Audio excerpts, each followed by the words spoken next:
Still think this card is really potent against devotion strategies. I don't think it has a lot of game in other matchups because it's pretty easy to kill. It's a little slow and can be targeted by removal spells and all that kind of stuff, which is not what you like out of your 4-mana threats that require you to sacrifice creatures. But against devotion, it speeds up your deck considerably. A Temple of Malady is how Ketter's going to start things here as we are underway in round number 5. David Holland with a copy of Nomad Outpost. For Kent, he'll play a copy of Satyr Wayfinder. Foul Tongue Invocation is 1, Deathness Raptor is 2, Temple of Malady is 3, and a Forest is number 4. So we'll see what land Kent wants to take off of the Satyr Wayfinder, but you can already see the graveyard synergies, getting to work. Exactly. And the key ones here are Den Protector plus Deathness Raptor, and then Haven of the Spirit Dragon plus Dragons. There's a Temple of Malice. Take a look at the top card. Looks to be a Butcher of the Horde there for Holland. He'll leave that on top. Pass the turn back over to Ketter, who will start by attacking for 1 with a Satyr Wayfinder. Holland going to go down to 19. First blood here in round number 5. Kent with a Forest. Now here's a Courser of Krufix. So take a look at the top card. It's a copy of Sandsep Citadel and pass the turn back. You will find some wonky lands that enter the battlefield tapped here. There are some temples, Opulent Palace, Sandsep Citadel. Remember, he's basically the full 5. Yeah, the mana is all over the place. The core of it is green and black. But you also got Dragon Lord Ojutai, Dragon Lord Tarka, they're all here. The only one that's missing is Dragon Lord Colligan. No one likes that dragon. Here's a Crackling Doom. That'll take care of Courser. Kent will have to take 2 as well. Sense that it will be turned face down, but that'll be the draw here for Kent this turn. A lot of the other Dragon Lords are just sources of tremendous card advantage, whereas Kolaghan is just a lot of numbers. A lot of numbers can still be good, but a lot of numbers can certainly be good. You know, Siege Rhino is a lot of numbers, but for the most part, out of your 6-mana threats, you want some degree of upfront value, and Kolaghan does not do a lot of that. Satyr Wayfinder came in the red zone last turn for Kent, and that was it for his turn outside of playing that Sandsep Citadel. So he'll attack for 1 yet again. There's a Temple of Deceit. Ketter will get the Scry.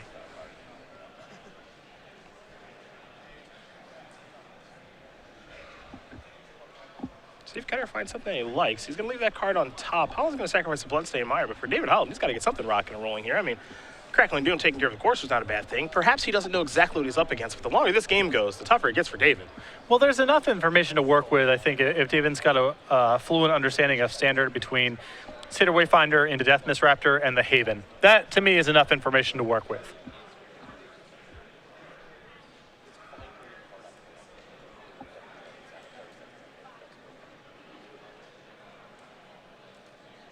We're going to head back Holland's way, though he will fire a Stoke the Flames off at Ketter.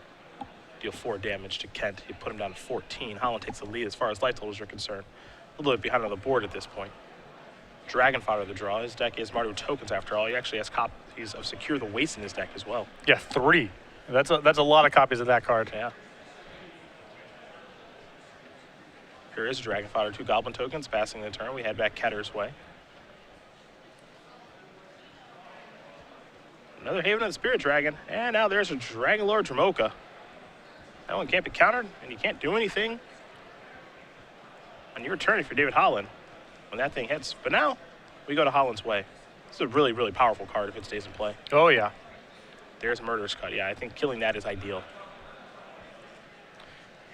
But this is where the value of the lands come in. David has to win this game pretty quickly, or else Ken is just going to be able to get Dragon Lord Dramoka back, and all this removal will be for naught. Oh, this is a way to try to do that. Dragon Lord Kolaghan, excuse me, not Dragon Lord Kolaghan, Kolaghan the Storm's Fury. I apologize. Gets dashed for 5 mana. He said he's got to get the game over with fast. That's the way to do it. Yep. There's an Opulent Palace. Some nice synergies with tokens here. Indeed. I don't know if this is a debut necessarily for Kolaghan, but it might be. I'll say this, it's certainly the best it's ever been. Yeah.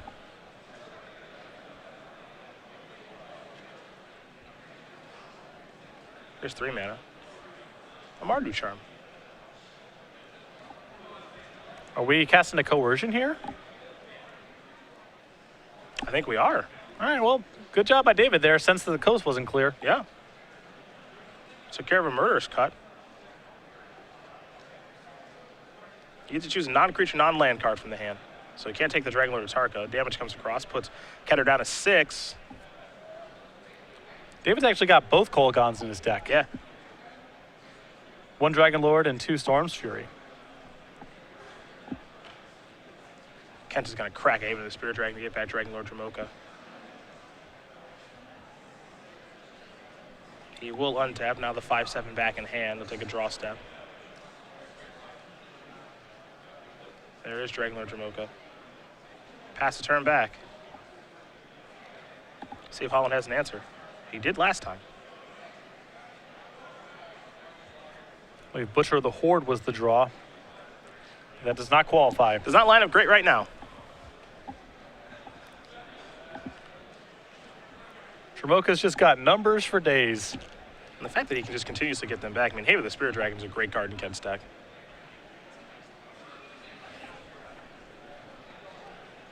So, I mean, the longer these games go, the worse it gets for Holland, unfortunately. Though his deck really can't take an aggressive slant because he has cards like Rebel Master and Butcher of the Horde. Once we get to this stage, though, Kent's doing way more powerful stuff. David's got a little bit more staying power than most aggressive decks because he's got some funky token synergies, but he's getting outclassed here in a big way. There's Butcher of the Horde. The toughness here for Ketter, it conveniently lines up the Dragon Lord Tark is going to be very good. This is nice. Yeah. You know, 4-1, and now David's got no stuff, and now you gain 5, and David's dead next turn. Pretty good setup. Yeah, these Dragon Lords hit incredibly, incredibly hard. Ketter going to play another copy of Opulent Palace and pass the turn back. His draw for the turn was a Den Protector. That's why you see him kind of leafing through his graveyard to see what he can return, which includes the Death Mist Raptor that's down there. But Dragon Lord Tarka clearing things out. And the thing about these Dragon Lords is they close the game really, really fast. He's dead next turn, as you mentioned. It's no joke. Yeah, only Slumgar is really a slow burn. The rest of them kill pretty fast. David Holland going to concede this game. Kent Ketter going to win game number 1 here over David Holland. Green-Black Dragons up a game here over Mardu Tokens. We turn our attention to the sideboard. We'll start with Holland and his Mardu Tokens deck. He's got a lot going on the board. An Outpost Siege, a Thoughtseize, an Elspeth's Son's Champion, a Read the Bones, 2 copies of Self-Inflicted Wound, 2 copies of Ultimate Pride, 2 copies of Hero's Downfall, 2 Erase, 2 Bioblight, 1 Burn Away. So there's only 1 card here I'm confident will be coming in, which is the Burn Away. Attacking the graveyard here is great for David in this matchup. Yep. When you get past that, there's some okay choices. I think Elspeth is solid here. David can go up to a 2nd copy, but I don't think he wants to play a long game with Kent, so it's dangerous to turn into too much of a late game deck. Self-Inflicted Wound is good against parts of Kent's deck, but it's also pretty bad against Satyr Wayfinder and a couple other cards. The Outpost Siege is much the same story as Elspeth. The game's slow, and typically the card's good in those kind of matchups, but there's a risk of David becoming too slow because pound for pound he can't hang with Kent's cards once they get past turn 5 or 6. Other side of things here for Ketter. 3 copies of Ultimate Price, another copy of Dragon Lord Jamoka on the board, or Dragon Lord Salumgar, Nugan the Spirit Dragon, 3 copies of Foul Tongue Invocation, 2 Duress, 2 Drown in Sorrow, and 2 Tasker the Golden Fang. I think Duress and Drown in Sorrow are both fine here. David played enough cards to indicate that he's really on a token-based strategy, so even though Drown's not good against everything that David's doing, I think it's good against enough stuff. The Duresses seem solid here, and I think Foul Tongue Invocation could be good in this matchup when backed up with Drown in Sorrow. It's a little sketchy against the tokens, but David also has a lot of 4 and 5 mana plays that are high quality, and if Kent's able to attack those with Foul Tongue Invocation, very powerful.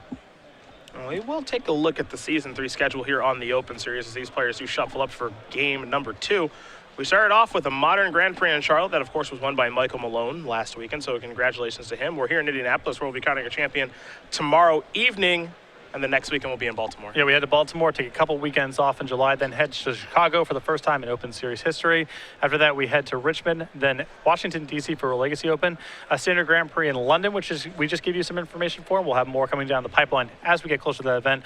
A Modern Open Series back in Charlotte, and then the Season 3 Invitational in New Jersey. Standard and Legacy as the invitational formats with a 2-day $20,000 Standard Open Series event, August 28th through 30th. Can't forget, for all the main event competitors who play on these Open Series events, you will get your favorite playmat. I know it is. I know that Tassiper is your favorite one, so here it is. And what's the dog's name again? Bananas. Bananas the dog. The slave dog. Anyhow, This is free with every entry.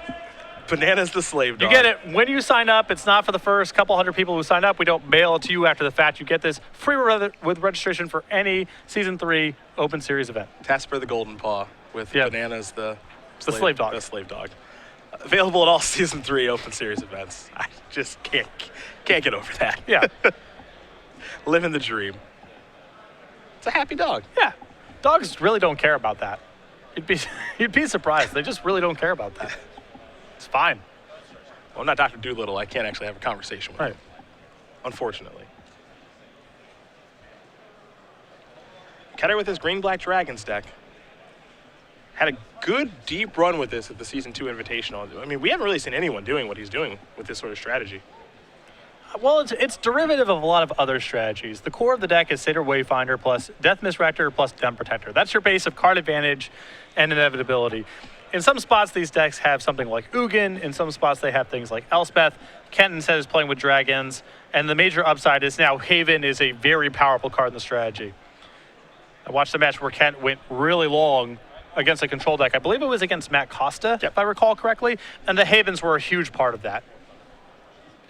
Yeah, the Haven of the Spirit Dragons and some builds of decks like this, Crucible as well, allow for some things that other decks don't have access to. Yeah, there's some analogs to Modern where, Raging Ravine is such an important part of Jund because you trade a lot of stuff and then one of your lands allows you to kill your opponents with essentially the leftovers. Haven is a bit of an analog in that respect. Both players can take a look at their opening hand. David Holland will be on the play here. He'll keep, as will Ketter, so game number 2 underway. Bloodstained Mire gets sacrificed early. Holland will go down to 19. It'll be a swamp. Magic has a long history of control decks getting a lot of value out of lands, and that being a way to win. Because you want to play it with a lot of lands anyway. You need to make your land shots with these sort of decks, and then be able to convert those into a way to win, whether it's Stalking Sands, whether it's Urza's Factory, Celestial Colonnade, or Haven in this case. Ken with a bunch of lands, 2 copies of Satyr Wayfinder, and a Dragonlord Ojutai. That's going to hit the bin, unsurprisingly, from the Thoughtseize. Well, I don't know if it's that unsurprising. I mean, the deck does have does have Crackling Doom as an answer to a dragon, and the Satyr Wayfinders do a lot of work for this deck. It looks innocuous, but that looks like a straightforward take. I'm not so sure it is. Depends a lot on what's going on in David's hand, of course. For sure. Ketter will take a draw. Using the upside down method that's starting to pick up with some players. Jonathan Sukinnick. Yes. Kind of really putting this on the map. A little piece of tech here. Get Thoughtseize, take the cards that your opponent saw upside down, so you know which cards your opponent hasn't seen yet, and you can play accordingly. There's an Opulent Palace, pass the turn back. Holland will take a draw step. A Temple of Triumph. We'll scry the top card to the bottom. We head back Ketter's way. He'll draw a Forest. I would not be able to do this because the upside down cards in my hand would just bother me too much. Could handle it? Yeah. I'd rather lose than play like this. Okay. But I can appreciate it as a good piece of technology. Satyr Wayfinder will turn over a couple of cards. A Plains of Thoughtseize, another Satyr Wayfinder, and a Temple of Deceit. Temple add to the grip, the rest will go to the bin. And then you just draw a firm line in the sand. Right. And now you gotta put that Temple upside down because your opponent's off the Wayfinder trigger, and now you can't. I don't know. It's just too much. It's just too much for me. Ravel Master, Goblin, Red Zone. There's a trade. Gonna try to slow down that Goblin a little bit. Ketter will take a draw step. His deck does not have a ton of removal in it. He's got 2 Heroes Downfalls, 2 Murderers Cut, and a Foul Tongue Invocation in the main deck. He has the ability to sideboard into a lot of removal with 3 Ultimate Prices, another 2 copies, make it 3 copies actually, a Foul Tongue Invocation on the board, and then 2 Drowning Sorrows. It's be a really good time for Foul Tongue Invocation, especially since he blocked last turn. To me, that indicates he has an Edict. Not the case. It's just going to be a Satyr Wayfinder. Turn over a couple of cards here, and Dragonlord Dramoka, Sylvan Carry added, Courser of Crufix, Opulent Palace, the only one that he can select. The rest go to the graveyard. Looks to be a Murderous Cut. That'll take care of the Raven Master. Either way, it's getting off the board. And this is why I don't think that Thoughtseize on turn 1 was that straightforward. Those cards look innocuous, the Wayfinders, especially compared to Dragonlord Ojutai, but you're seeing Tassiker here on the discount. There's already a Haven in play, so you better be able to win the game quickly if you're going to take Dragonlord Ojutai. Yeah, I appreciate the correction. I actually thought it was Murderous Cut, but it's Tassiker, which is maybe better than Murderous Cut in this situation. Both excellent. Yeah. I mean, you're just looking for a really solid blocker here. I think it's a little bit worse because now Crackling Doom is pretty bad for you. It's live now. And speaking of which. Yeah. Crackling Doom going to take care of Tassiger. There's your Goblin token. Trigger from Rabble Master is going to make it a 3-power creature. The Goblin will join the party as well. And this was the risk of Kent offering up that block last turn. I think he probably did it so if he drew Foul Tongue Invocation, he would be able to kill the Rabble Master. But what he did by blocking was give up his ability to double block with 2 Cedar Wayfinders the following turn.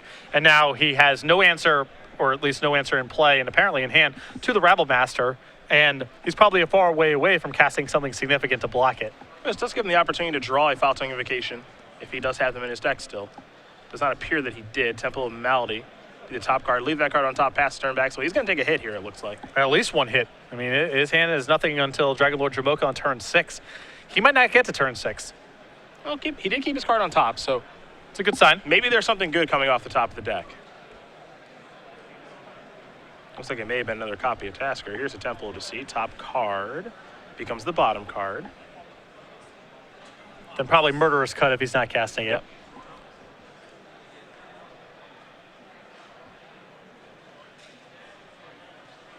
David would like to go to his attack step. I don't think Kent's going to let him do that.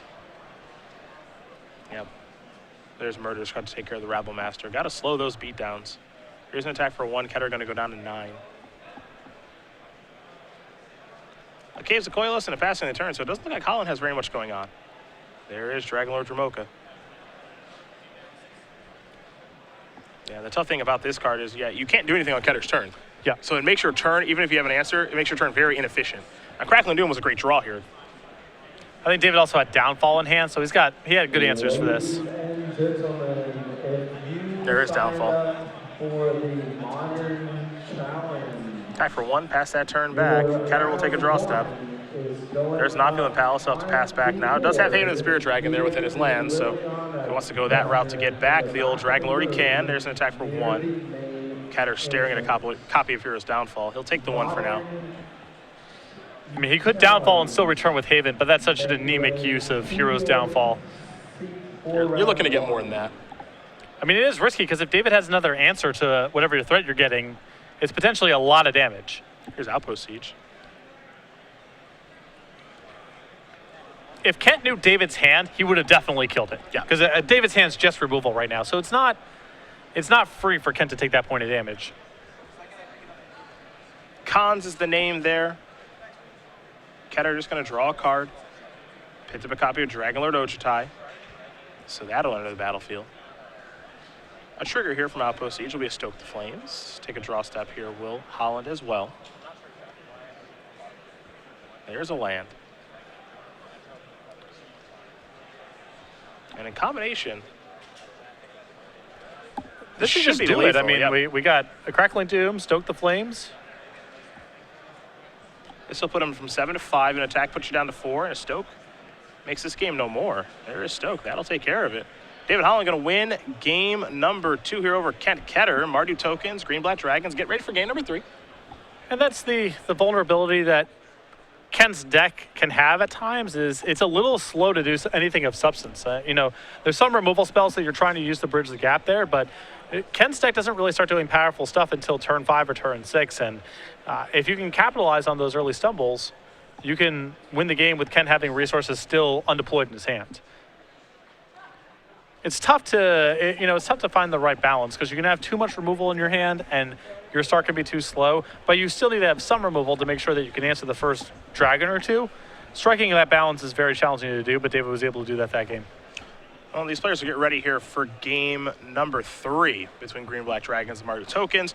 A little earlier in the day, we unveiled this bad boy, Ali Antrazi, and his Season 2 Invitational winning token. Yeah, congratulations to him, featured with his child here. This Angel token is going to be available a little bit further down the pipeline for open and IQ registration and orders from StarCityGames.com. And congrats to Ali for winning the Invitational and qualifying for the Players' Championship at the end of the year. Of course, when you win an Invitational, you get $10,000, you get an invite to the Players' Championship, and those things are all great. But having a token of yourself and your young child named there, that's awesome. That's gonna be something that he never forgets. Yeah, that's a great accomplishment for Ali and a great prize to have as a result.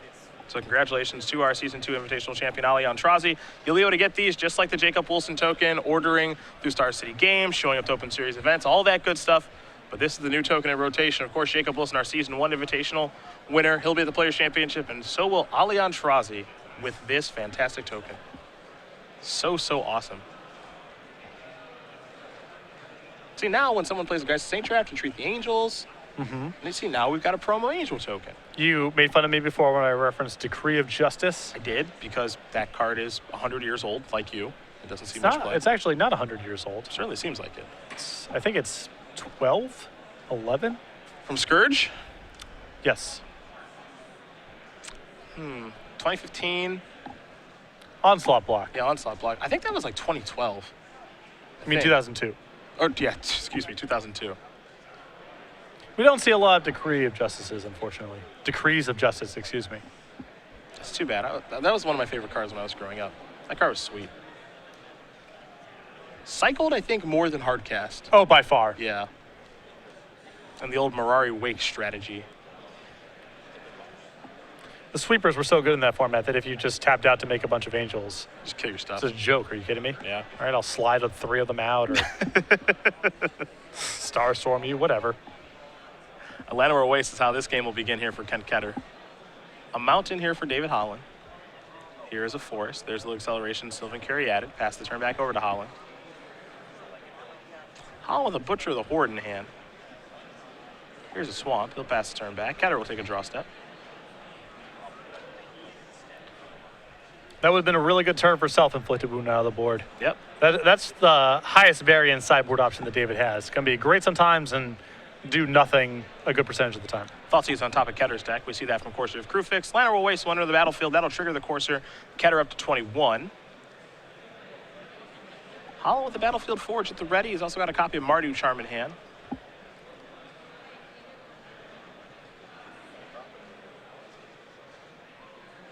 Could actually cast a copy of Crackling Doom right now if you'd like to. Looks like he's just going to pass the turn back. Ketter will take a draw. It's a Thoughtseize, of course. Now I would stop Ken in the draw step and Crackling Doom. Fire off that Crackling. Don't let him get the land. Yeah. Oh, we are past that point. Opulent Palace going to enter the battlefield. That'll trigger the Courser. It's possible David's strategy here is just, I want to save this for the big stuff, which is okay. Yeah, it just seems like it's too unlikely because of the Thoughtseize that you knew was on top of his deck. Right. Now, if he's got a lot of removal rolled up, that's a different thing. You see the hand here. Crackling Doom, Butcher the Horde, Mardu Charm. 2 copies of Secure the Waste, and then 2 lands. And given the nature of Ken's hand, I wouldn't be surprised if he just said, take Butcher here, and if you want to play a long game, we can play a long game. I can beat this other stuff.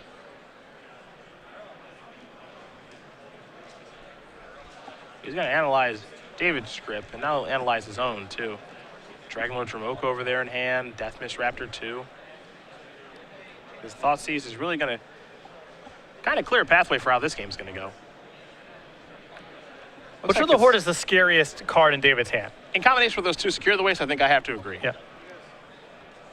If David happens to top deck an answer for Dragonlord Dromoka, which is Kent's big payoff here, Butcher the Horde can beat Kent by itself. There's Deathmist Raptor. Here comes Courser. There's the attack. Secure the Waste will be cast just for 2. Nothing too crazy here, just a little baby raise the alarm. And Holland had to actually take a point to cast it. But there are the 2 soldier tokens. Holland will take a draw. It's a copy of Temple of Malice. I think Ketter has to like his positioning thus far. Here's Crackling Doom. That's going to take care of the Deathmist Raptor. Yeah, this is great news for Kent. You know, if I'm Kent, I would be a little scared because if he's casting Crackling Doom now, that means maybe he's found another answer to my Dragonlord Dromoka that I can cast next turn. Potentially. I would be a little bit scared of that. And it looks like, okay, so we have maybe a bit of an issue here. Yeah, where it looks like he played a Bloodstained Mire that he thought was a Temple of Malice. And actually, the artwork in those cards is very similar. Yeah, that's actually regularly been a problem that I've encountered myself, certainly doing coverage, is often the dual lands that appear inside the same block have relatively similar pieces of art. Yeah, clearly an unintentional mistake. Yeah, I mean, he was just playing the Temple of Malice he just drew, but the Bloodstained Mire did enter play. Yep. It did get tapped, which is a legal operation with Bloodstained Mire. It now. is. We will have to see how it gets resolved. Yeah, well, of course, we'll have our ruling. We'll let you guys know exactly what the ruling will be. If he'll get to play the Temple of Malice instead, because that was clearly what his intentions were. But as he played the Bloodstained Mire, as you mentioned, you can actually tap it for something, which is obviously sacrificing it to search up a mountain or a swamp. We'll get our ruling. We'll communicate it to you guys, and we'll head back down to the match. But for now, we are back here in the booth. Header Phillips, Patrick Sullivan, Open Series here in Indianapolis. We're in round number 5 of action. Some big name players in attendance this weekend looking to get some Open Series points, work their way towards maybe the invite for Season 3. Yeah, Chris Van Meter jumps to the top of the list as far as I'm concerned for players who, started off a little bit slow, definitely struggled in some Open Series events there for a while, but he is back, and he's been having a good stretch of magic, culminating with a second place finish at the Invitational last week a couple weekends ago in Columbus. Has had a string of good Open Series finishes and is right now in the mix for the Season 3 invite to the Players' Championship. He's, of course, playing Devotion this weekend. We saw him actually lose the match to Jeff Hogan a little bit earlier, so he has at least one loss this weekend playing Green Devotion, but it was such a important part of his Invitational top 8 that we saw 2 weeks ago in Columbus for Season 2. He did lose in the finals to his good friend Ali Antrazi, but Chris just adding more to his career highlights. That Invitational top 8, his first one, 17 Open Series top 8s with 4 wins. It's been really impressive to watch him play Magic on the Open Series. Yeah, and he goes all the way back. I mean, to basically the very beginning of the Open Series, he was putting up some very good results. Back when there was a Players Club, he was at the ceiling for that. He's playing the Players Championship. Good Open Series performances, as you see here. That's a lot of top 8. 17 is a bunch, 4 wins. And finally got the Invitational top 8 monkey off of his back a couple weekends ago in Columbus. Of course, the player that he's trying to chase down right now, the player who has the lead for Season 3 is Ross Merriam. 26-year-old from Middleton, Connecticut. And, over the past, I'd say, year and a half, Ross has really kind of made a name for himself and has broken out in Magic. Well, he's had some very good performances in the Invitationals and the Open Series. He recently top-8'd his first Grand Prix, which was in Cleveland. And he's a player who I've always thought the ceiling on his game was very, very high. Likewise. He has bungled some matches, to put it bluntly. But those matches are occurring less and less frequently, and you're just starting to see the very, very good player he is a huge percentage of the time. He's an avid Jeopardy fan, big tennis guy as well, and then this cereal thing is ridiculous to me. Yeah, I don't know what this is all about. Yeah, never puts milk in a cereal, drinks a glass of milk on the side. I can't imagine doing that, but right. To each their own, Mr. Merriam. I know he is not in attendance this week, and I believe he is playing in Grand Prix Providence, so best of luck there, Ross, as he's trying to hold strong his lead this week and hoping that no one can pass him. Yep. And it will. Yeah, so the ruling here is that the Bloodstained Mire is just going to be left in play. You saw him take a look at the top card, so he'll get a warning for looking at extra cards. Mm-hmm. We're able to repair the game state, move forward accordingly. So there we go. Because there was nothing illegal about playing the Bloodstained Mire. Correct. There was something illegal about him looking at the top part of his deck after playing the Bloodstained Mire. So warning for looking at extra cards. Bloodstained Mire's in play. We move on with life. A Windswept Heath will search up a Plains. And now here comes Dragonlord Dromoka, I imagine. Well, the top card has to be revealed there with Courser, which is another copy of Courser. And now here is Dragonlord Dromoka. Courser going to come into the red zone. Holland going to go down to 14. And he had better find an answer for this thing, or it can run away with the game like we've already seen Ketter do once. It has been a lot of fun trying to see people kind of incorporate the Dragonlord Dromoka. I know that some people have been trying it side by side with Xenagos. Mm-hmm. God of Revels, because they can't, once it's on the battlefield, you can't do anything about it. You double its power, you give it haste, you get in for 10, you gain 10 life. It's a pretty sweet combination of cards and a Naya Dragon strategy. Can't be countered alongside your opponent, can't play spells on your turn. Is an incentive to try to combo out. Yeah. Now, the card has great numbers, and if you're playing against any sort of aggressive strategy, if it sticks, it's going to be game over. And I think that's where you're largely going to see Dragonlord Dromoka show up in decks. It's just as a way to beat certain mid-range and certainly beat down strategies. But you are right. With that clause on the card, it's telling you find some way to give this thing haste, find a way to give this thing a lot of stats the turn you're playing it, and God of Revels is probably the best card in Standard to that end. It's a Goblin Rabblemaster. It's a Goblin. It's getting blocked. Yep. David probably wanted to cast that one post-combat. Yeah. Probably doesn't matter a lot in the scheme of things, because if he can't kill Dragonlord Dromoka, it's going to kill him. It doesn't really matter that much, but that one you want to do post-combat. There's Temple of Malice. He gets the scry here. Top card's going to go to the bottom. Because I think Ken is likely to block there. It's a tough bluff. That's a really tough bluff. You're not buying, huh? No. Murderous Cut's on top of the deck now.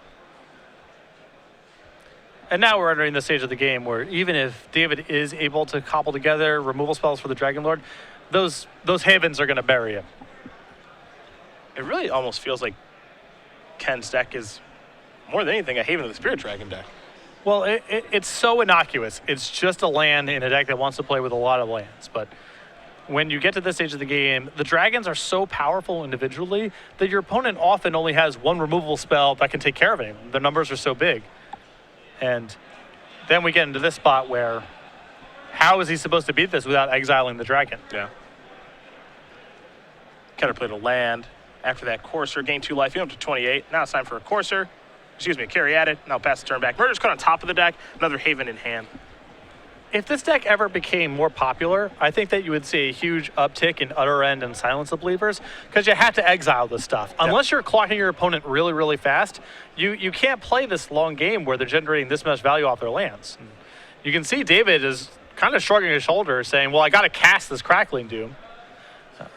But it doesn't really amount to much long term. And also his hands are tied. He has to cast it now because of the text on Dragon Lord Dromoka.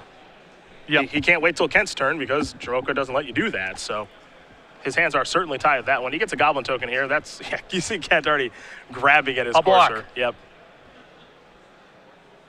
Yep, there's your block. See you later. There's a Bloodstained Mire. Pass the turn back over to Ketter. Murderous Cut's the draw. We'll see the next card, which is a Den Protector. Yeah, exiling is a huge deal against Kent's deck because of a card like Den Protector, too. We didn't really talk about that. Here come the Coursers. They'll get chump blocked by 2 soldiers. Secure the Waste did not have much of an impact on this particular game. Ketter just going to pass the turn back with Murderous Cut at the ready.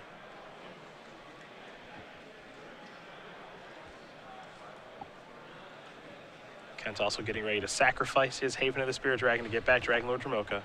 He feels like he's in the driver's seat right now, and it's pretty tough to argue.